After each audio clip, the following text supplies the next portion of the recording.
Hello everyone, welcome back to the channel.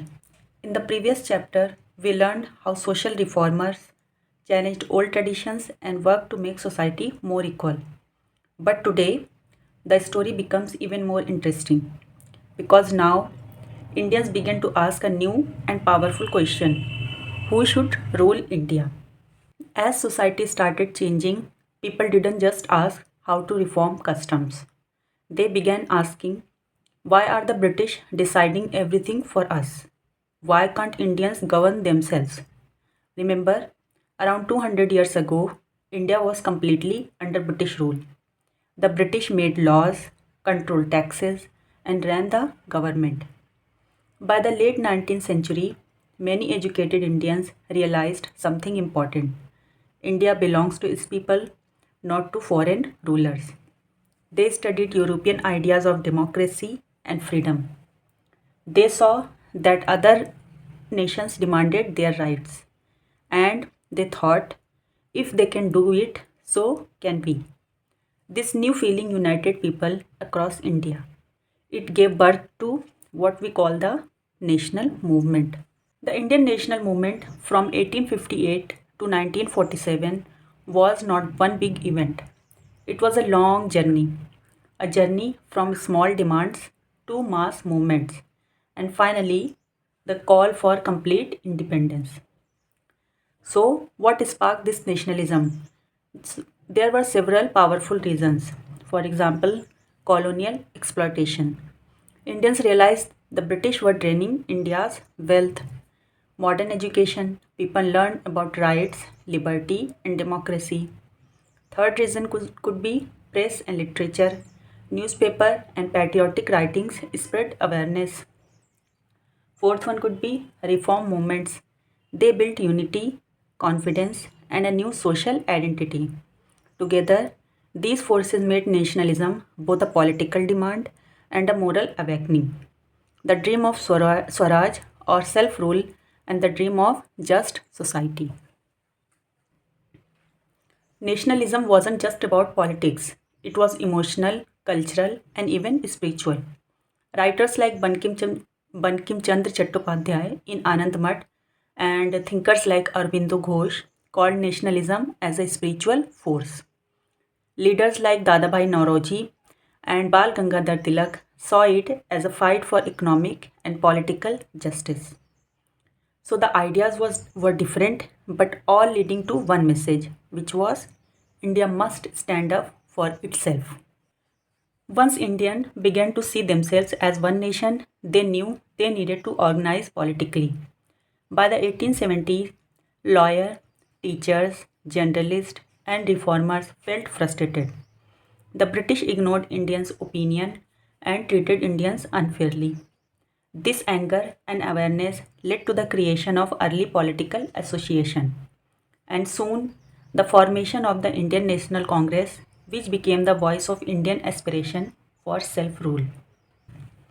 So this is how nationalism began in India, from social reform to political awakening to a united demand for freedom. So before the Congress was formed, Indians were already waking up politically. They began forming local political groups to discuss problems, share ideas, and demand reforms from the British. Some of the most important associations were Pune Sarvajanik Sabha. It was founded in 1870 by Justice Ranade and Gopal Krishna Gokhale. It represented Indian public opinion before the British. Another one is Indian Association. It was founded in 1876 by Surendranath Banerjee and it led to wider political participation unity among educated Indians. Now another one was Madras Mahajan Sabha. It was founded in 1884 by G. Subramaniam Iyer. It was a South Indian political awareness association. Now, these groups were like training grounds for democracy. People learned how to speak boldly and how to organize meetings and how to write petitions to the government. Finally, in 1885, all these local political bodies connected their energies and created India's first national organization, the Indian National Congress. The period from 1870 to 1885 is known as the pre-Congress phase of the Indian nationalism. It reflected three big changes: awakening of political consciousness among English educated Indians, impact of modern education and reform movements. Next is beginning of organized repression of Indian grievances. So what was the role of English educated middle class? The early national movement stood on the shoulders of the English educated middle class. These individuals formed the backbone of early nationalism. They were inspired by Western ideas like liberty, equality, and representative government.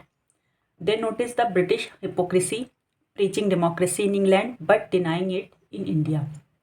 This realization pushed them to demand a greater role in governance. So why did these organizations emerge? Because British rule became more unfair while Indians were forming associations to express their concern. The British passed several unfair laws. These laws hurt Indian pride, dignity, and freedom.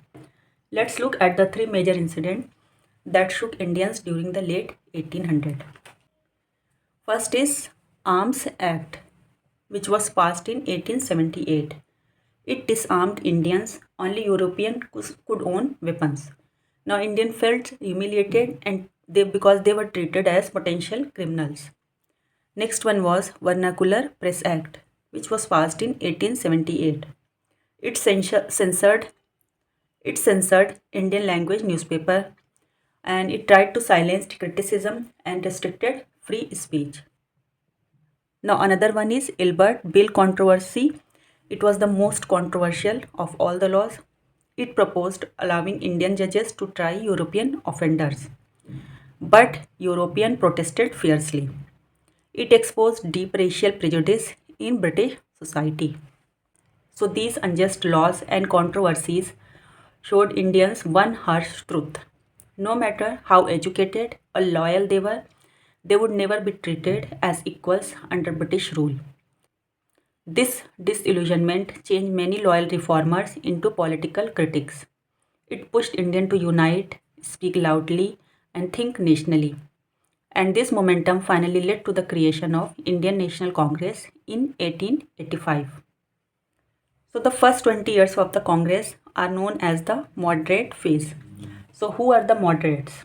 Leaders like Dadabhai Nauroji, Gopal Krishna Gokhale, Firoz Shah Mehta, W.C. Banerjee believed in a simple idea. India could progress by cooperating with the British, not by fighting them. Their goals were not extreme or revolutionary, they just wanted fairness. So, what did moderates want? The moderates had three major demands: more Indian representation in the government, and they wanted educated Indians to help make laws and decisions. Second is reduction of taxes and protection of Indian industries. They argued that British policies were hurting Indian farmers and small industries. They wanted freedom of speech and press. People should have the right to criticize unjust policies. So how did they protested? Their method was peaceful and constitutional. The moderates believed in persuasion, not confrontation. They used speeches, petitions, resolution, meetings and discussion. They hoped that if they presented logical argument and moral appeals, the British would respond positively. But there was a problem. The moderates were mostly members of the educated urban middle class. This meant they could not connect with farmers. They had little influence among workers. The rural poor remained outside the movement.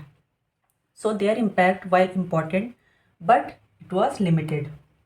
So let's see the key moderate leaders. Dadabhai Nauroji, Dadabhai Nauroji is often called the Grand Old Man of India.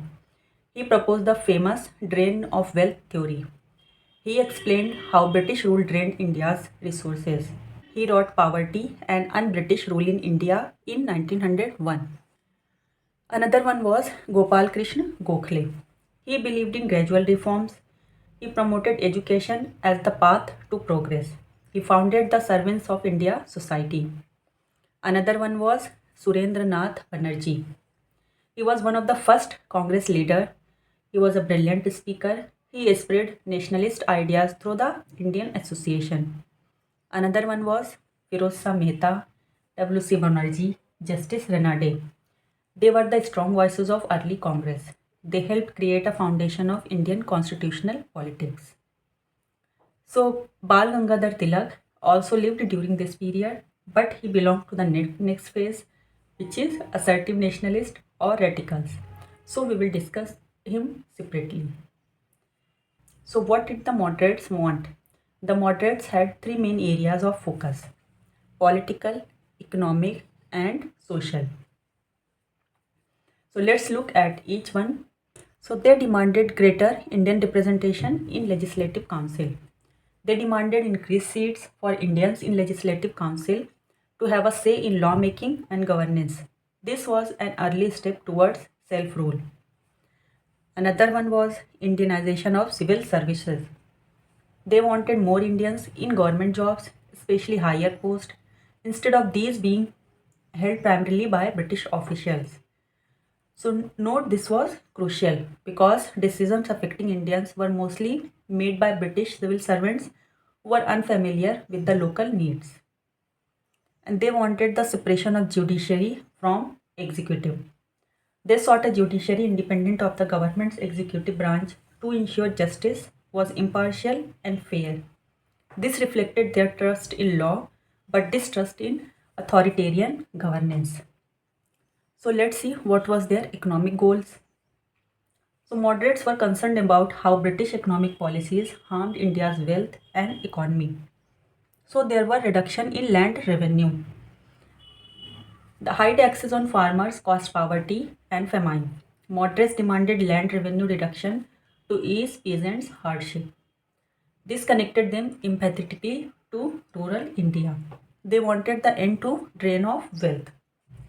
Dadabhai Nauroji first highlighted how wealth was flowing from India to Britain without adequate returns, which was hurting Indians. So, drain of wealth is equal to India's resource flowing out from the British for the British benefit. So, another one, they wanted the protection of Indian industries. So, British imports flooded the market, damaging local industries. Moderator asked for policies to protect Indian craft and industries to promote self-reliance. Let's see what was their social goals. The moderates recognized social progress as part of a national development. So they wanted the freedom of speech and freedom of press.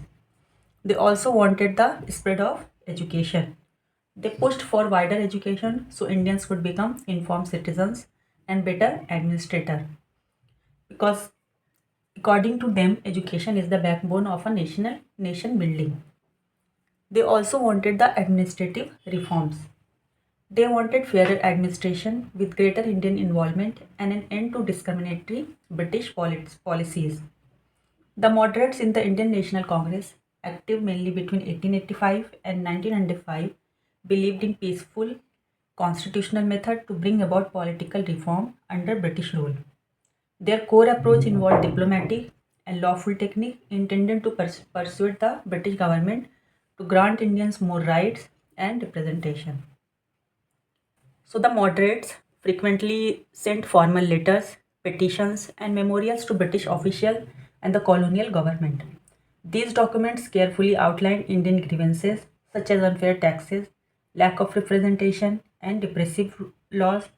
This approach reflected their belief in respectful dialogue and legal channels rather than confrontation.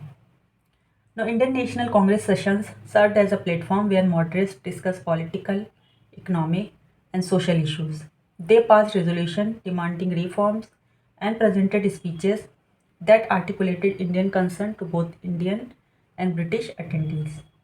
This helped in voicing Indian aspiration in an organized and respectable manner.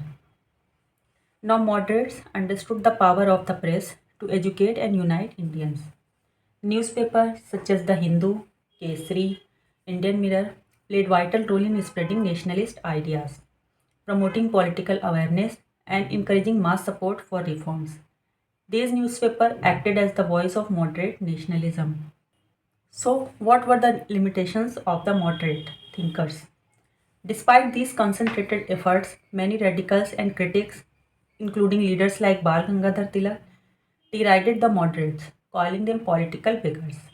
This term reflected the perception that the moderates were merely begging the British for a small reform rather than demanding full freedom or adopting assertive methods. Critics argued that such polite petitions and appeals lacked the force needed to challenge a colonial power entrenched in exploiting India. By the early 1900s, many young leaders grew frustrated and began advocating direct action and self reliance, giving rise to radical nationalism. As the moderates' peaceful requests brought limited result, Indian nationalism shifted toward a more assertive approach. This new phase is known as the radical nationalism. In 1905, the British divided Bengal, the largest province of India. Bengal, with over 80 million people, was divided into East Bengal, which was Muslim majority, and West Bengal, which was Hindu majority. Although they claimed it was for administrative convenience, Indians understood it as a deliberate divide and rule strategy to create tension between Hindus and Muslims. This decision sparked widespread anger and led to Swadeshi movement. Swadeshi means of one's own country. The movement promoted economic self-reliance through boycott of British goods and institutions, promotion of Indian industries and handlooms, establishment of national schools like Bengal National College in 1906, use of public meeting, procession, and patriotic song to mobilize people. So, who were the main leaders of radical nationalism? Bal Gangadhar Tilak, Lala Lajpat Rai, Bipin Chandra Pal. They were collectively called as Lal, Bal, Pal. So, the differences within the Congress came to surface. It was divided into moderates, which was led by Gopal Krishna Gokhale, who wanted slow constitutional reform. Another one was radicals, which was led by Bal Gangadhar Tilak. He wanted mass movements and direct action. These disagreements resulted in Surat split in 1907, weakening Congress unity for a few years. The two groups eventually reunited in 1916, culminating in the Lucknow Pact. So, what was the broader impact of radical nationalism? The Swadeshi movement introduced the idea of economic nationalism, encouraging Indians to support indigenous industries. It brought students, women, and local communities into active politics, laying the foundation for future mass movements. Now, leaders began using symbols, songs, and festivals like Tilak Ganpati and Shivaji festivals to mobilize people emotionally and culturally. But the period also saw the rise of communal politics, creating early divisions that the British later exploited. Now, by the end of this phase, Indians had learned the power of unity, boycott, and self reliance. But India was also facing post-war hardships, post-war hardships, repressive policies, and a growing desire for complete self-rule. At this critical moment, Mahatma Gandhi emerged. He transformed the nationalist struggle into a mass-based, moral, and non-violent movement, marking a new chapter in India's freedom struggle. Now, the First World War brought terrible hardship to India. Prices shot up, food became scarce, taxes increased, jobs disappeared. Millions of Indians supported the British during the war, hoping for political rewards.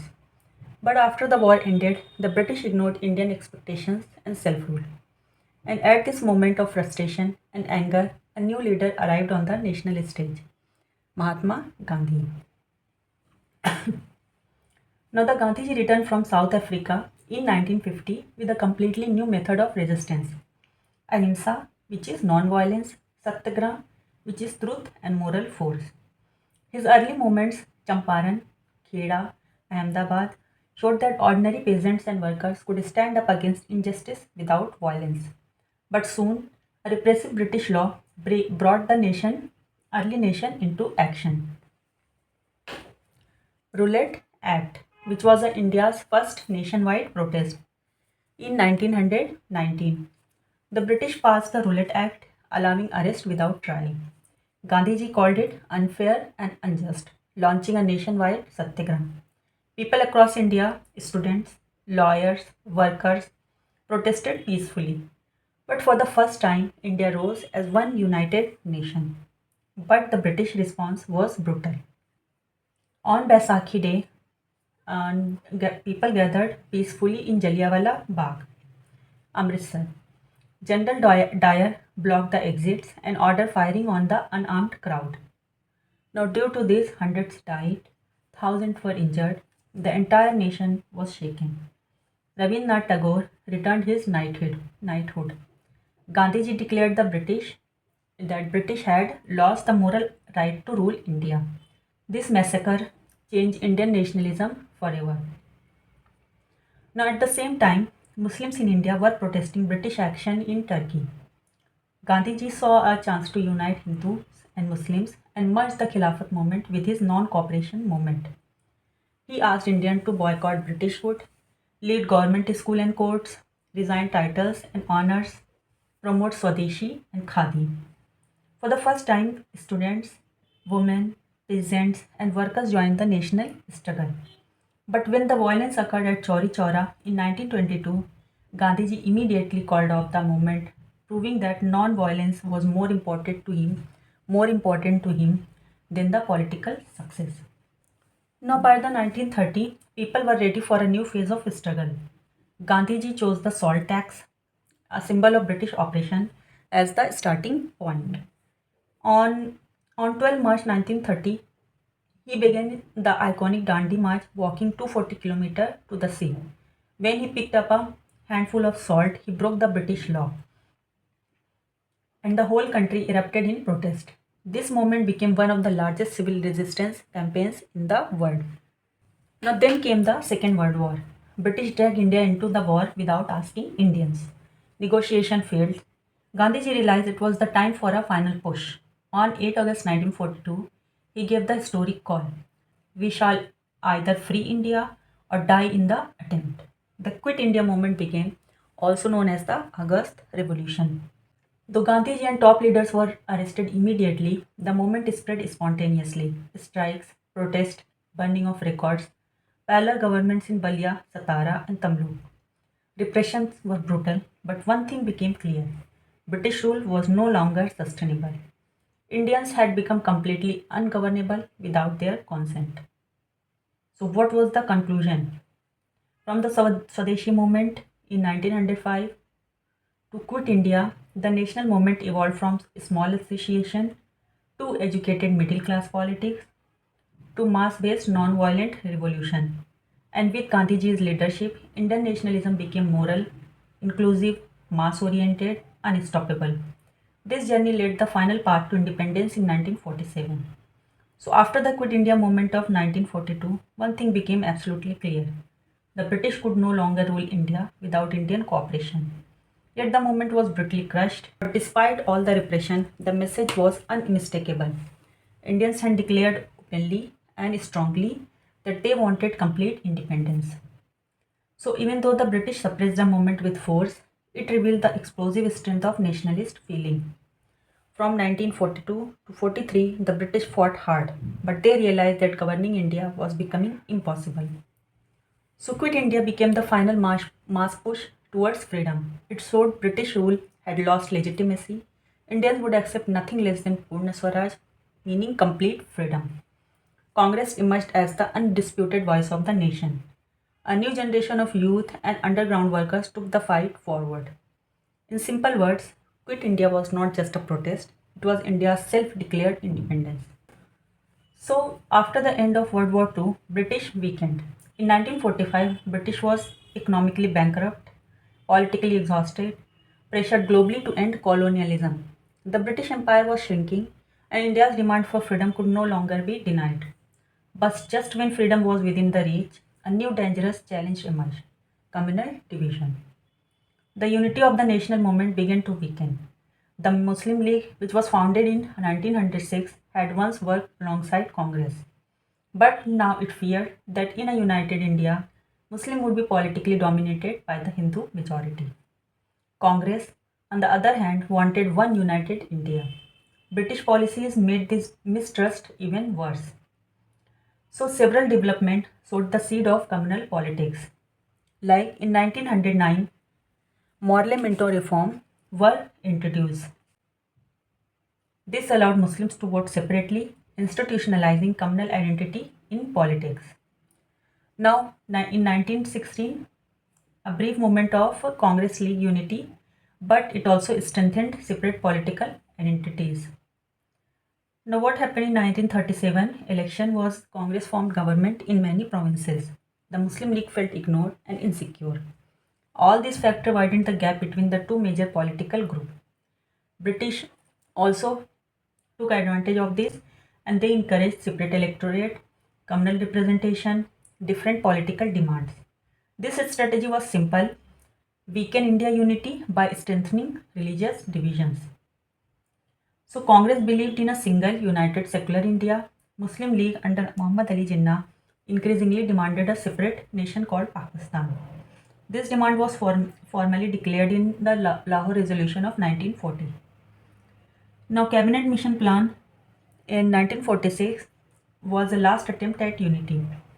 To avoid partition, the British sent the Cabinet Mission to India. So, what was the proposal? Keep India united, form a federation, give autonomous power to provinces, and the group provinces into three sections: A, B, C. Now, Congress accepted the plan in principle, but the Muslims rejected the grouping arrangement. They believed only a separate Pakistan would protect Muslim interests. So the negotiations collapsed. When the cabinet mission failed, partition became almost inevitable. So the Muslim League announced Direct Action Day to press for Pakistan. So the result, it was a massive communal riots in Calcutta. Violence spread to other parts of India. Hindus and Muslims attacked each other. Thousands of families destroyed. This tragedy convinced many people that perhaps a peaceful united India was no longer possible.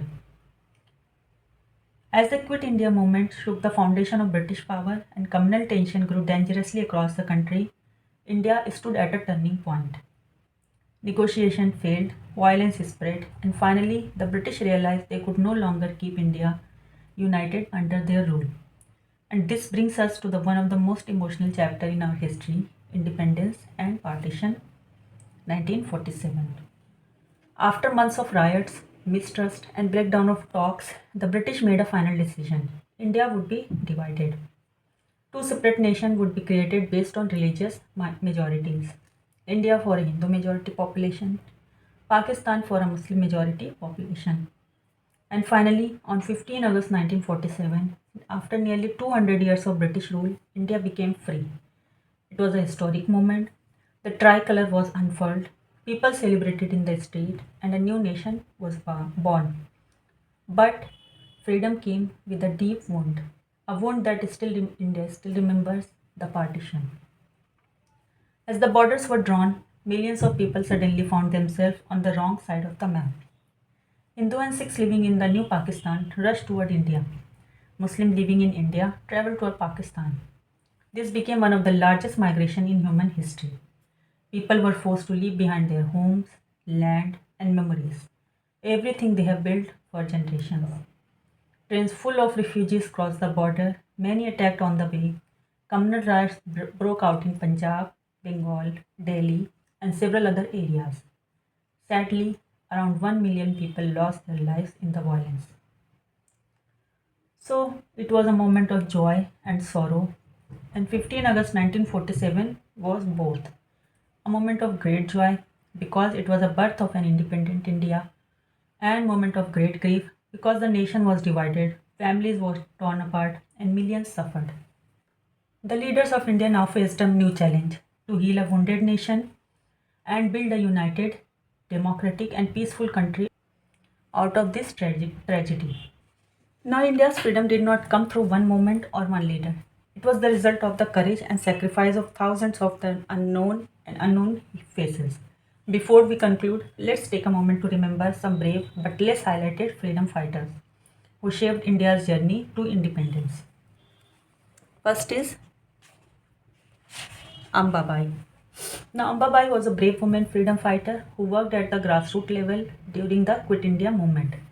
She encouraged villagers to join protests, refused to cooperate with British officials, and helped hide revolutionaries from the police. Veer Lakhan Nayak. He was a tribal leader who resisted British rule in Orissa. Now he mobilized Adivasi communities, protected their land and forest right, and fought against unjust British policies. He was arrested and executed by the British, becoming a symbol of tribal bravery and sacrifice. Now Maulana Abul Kalam Azad. He was one of the youngest Congress president and a strong supporter of Hindu-Muslim unity. He used his writings, speeches, and newspaper to awaken political awareness among Indians. He opposed partition and worked tirelessly to keep India united. After independence, he played a key role in building India's education system.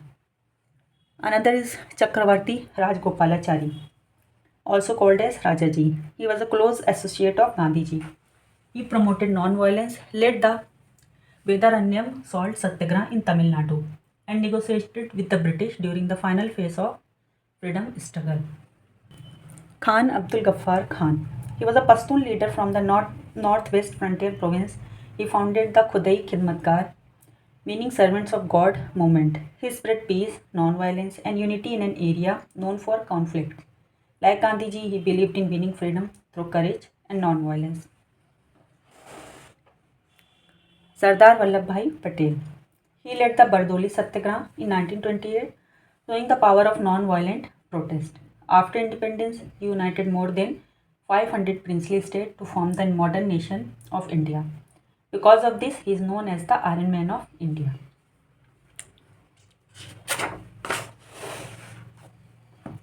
Subhash Chandra Bose. Bose believed India should fight for freedom using force if necessary. He formed the Azad Hind Fauj and inspired Indians across the world. His call, "Give me blood and I will give you freedom," pushed the independence struggle into a new phase of courage. Bhagat Singh. Now he was a revolutionary who stood fearlessly against British injustice. He believed that the ideas were more powerful than guns. His sacrifice at a very young age awakened millions of Indians. Now let's start with the exercise. First is, why were the people dissatisfied with the British rule in the 1970s and why were the people dissatisfied with the British rule in the 1870s and 1880s? Now people across India, especially tribals and rural communities, became unhappy with the British rule because their lives, land and traditions were deeply affected. First is, there were too much economic exploitation. The British imposed heavy taxes and introduced new land revenue system like zamindari. This destroyed traditional community ownership and turned many villagers and tribals into a landless laborers. Now, loss of land and livelihood. Community lands were taken over and handed to outsiders. Now, forest, which was essential for tribal life, were declared state property. People stopped. People were stopped from hunting, gathering, and practicing shifting cultivation, which forced them to migrate. Now, forced labor and the bonded servitude spread widely. Many tribals were pushed to work in plantation, mines, and forest operations under harsh exploitative conditions. Now, British laws weakened traditional tribal chiefs and village authorities. Old system of justice and leadership were replaced with confusing colonial rules. This led to anger, rebellion, and resistance movements like those led by the Birsa Munda. Next is, who did the Indian National Congress wish to speak for? Now, when the Indian National Congress was founded in 1885, its aim was to speak for all Indians and demand better governance under British rule. But in its early years, it mainly represented the educated middle class. So the Congress was created to demand political reform, greater Indian representation, and eventually self-governance. Its early members were mostly educated professionals, lawyers, teachers, journalists, and urban elites. Because of this, the Congress in the beginning mainly reflected the concerns of the urban, educated, and upper middle class, not peasants or workers. Now, as years passed, the Congress broadened its goal and tried to represent all Indians regardless of caste, religion, region, or occupation. It began addressing issues like economic exploitation, social reforms, and later the demand for complete independence. With the arrival of the leaders like Mahatma Gandhi, the Congress transformed into a mass movement, bringing peasants, workers, women, tribals, and students into the national struggle. Now, the next is what economic impact did the First World War have on India? The First World War created major economic changes in India. While some industries grew, most ordinary people suffered due to price rise, higher taxes, and the heavy burden of supplying sources for British war needs. Now, British government increased taxes on individuals and companies and introduced income tax to fund the war. Prices of essential goods doubled between 1913 and 1918, causing severe hardship for common people. Demand for Indian goods like jute, textile, steel, railway materials rose sharply because they were needed for the war. Imports from other countries decreased, forcing Indian industries to expand quickly. Now, Indian industrialists who supplied goods for the war made huge profit and expanded their business. But ordinary workers, small producers, and middle class families suffered because their income stayed the same while prices kept rising. Now, farmers faced difficulties as agriculture prices increased more slowly than the industrial prices, worsening rural poverty. Next is what did the Muslim League resolution of 1940 ask for? Now, in 1940, the Muslim League passed an important resolution at Lahore. This resolution clearly stated that Muslims were a separate nation and needed their own independent state in Muslim majority regions of British India. The resolution rejected a united India, arguing that Muslims could not be safe or politically secure under a Hindu majority government. It demanded that Muslim majority areas in the northwest and east should be recognized into independent sovereign state. This was the first formal and official demand for a separate homeland for Muslims. Next is who were the moderates? How did they propose to struggle against the British rule? The moderates were those early national leaders active from 1885 to 1905. These were the leaders who believed that India could achieve political rights, equality, and reforms, not through violence or confrontation, but through peaceful and constitutional method. Now you have definitely heard of some of their names: Dadabhai Nauroji, Gopal Krishna Gokhale, Firoz Shah Mehta, W.C. Banerjee, S.N. Banerjee, D.E. Vacha, and many more. These leaders mostly came from the educated urban middle class. So they relied mostly on what we call three P's, meaning petition, prayer, and protest. So let's break that down. Petition meaning they wrote detailed petition and memorandum to the British authority explaining the problems Indian faced, high taxes, unfair laws, or lack of representation. Prayers. Prayer here means request and appeals. And protest. But their protest was non-violent and constitutional. They held public meeting, passed resolution, delivered speeches, and used newspaper to criticize bad policies. Their goal was to educate the public, create national awareness, and build pressure gradually. Now, the next is discuss the various forms that the non cooperation movement took in different parts of India. How did the people understand Gandhiji? So, the non cooperation movement took different forms across India. As people shaped Gandhiji's message to fit their own local issue and aspiration, in Gujarat, Kheda district, Patidar peasant protested against high land taxes by refusing to pay revenue. In coastal Andhra and Tamil Nadu, people picketed liquor shop, while tribals in Guntur held forest satyagraha by grazing cattle in restricted forest without paying fees. In Assam, tea garden workers went on strike demanding better wages, and folk songs celebrated Gandhiji as Gandhi Raja. In Punjab, the Akali movement worked to free Gurudwaras from corrupt Mahants, aligning with non cooperation ideals. Bengal and Sindh witnessed strong Hindu Muslim unity under Khilafat banner. Rajasthan saw Bijolia peasants and Bhils protest against Jagirdar exploitation and taxes. In the United Provinces and other rural regions, peasants resisted by refusing to pay rents and taxes. For many, Gandhiji symbolized justice, hope, spiritual leadership. People interpreted his call for non cooperation in diverse ways based on their local struggles, sometimes fully understanding his non violent ideas and sometimes not, which led to occasional violence. Overall, the movement mobilized people from various backgrounds who viewed Gandhiji as a political leader and a symbol of liberation. Next is, why did Gandhiji choose to break the salt law? So the Gandhiji chose to break the salt law because the British monopoly on salt represented the injustice of colonial rule. The salt tax affected every Indian, rich or poor, across all castes, communities, and genders, making it a perfect symbol of everyday operations. By challenging this simple but universal necessity, Gandhiji aimed to unite the entire nation in a powerful, non violent mass movement. Next is, discuss those developments of the 1937 to 47 period that led to the creation of Pakistan. Now, between 1937 and 1947, several major political communal development pushed India into partition and eventually led to the creation of Pakistan. During this decade, Muslim political identity grew stronger, especially under Muhammad Ali Jinnah. The Muslim League's Lahore Resolution of 1940 formally demanded separate Muslim majority states, giving a clear direction to the idea of Pakistan. At the same time, communal tension deepened, with riots and mistrust spreading across regions.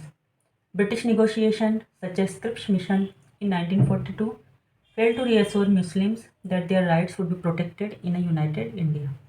While the Congress launched the Quit India movement, the Muslim League focused instead of securing political safeguards and promoting an idea that Muslims needed a nation of their own.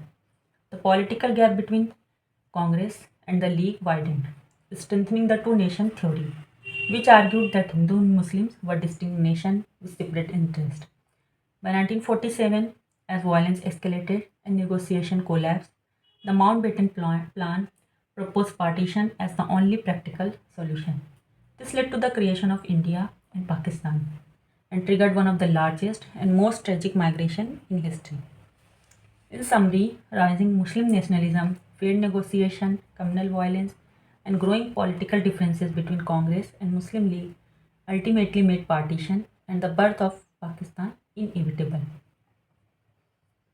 In the next video, we will start with the new chapter, that is India after independence. Thank you.